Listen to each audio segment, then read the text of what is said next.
여당이 이번 총선에서 압승을 거두면서 공수처 설치 등 검찰 개혁에 대한 고삐를 줄 것으로 예상됩니다. 네, 검찰은 미뤄뒀던 하명 수사, 선거 개입 의혹에 대한 수사를 재개할 것으로 보여 갈등이 불가피할 거란 관측입니다. 김동욱 기자입니다. 4.15 총선과 코로나19 국면에서 그동안 수사 속도를 조절해온 검찰이 다시 청와대 하명 수사, 선거 개입 의혹에 대한 수사의 속도를 낼 전망입니다.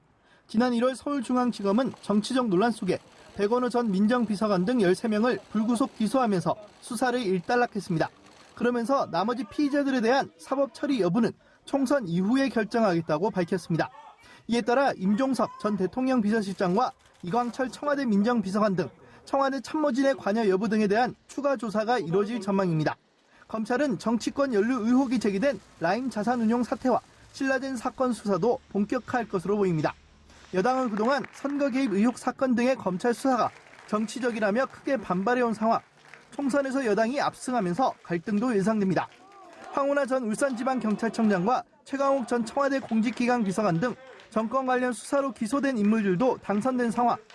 오는 7월인 공수처 출범 시기를 앞당겨 검찰 개혁의 강도를 끌어올릴 것이라는 전망도 나옵니다.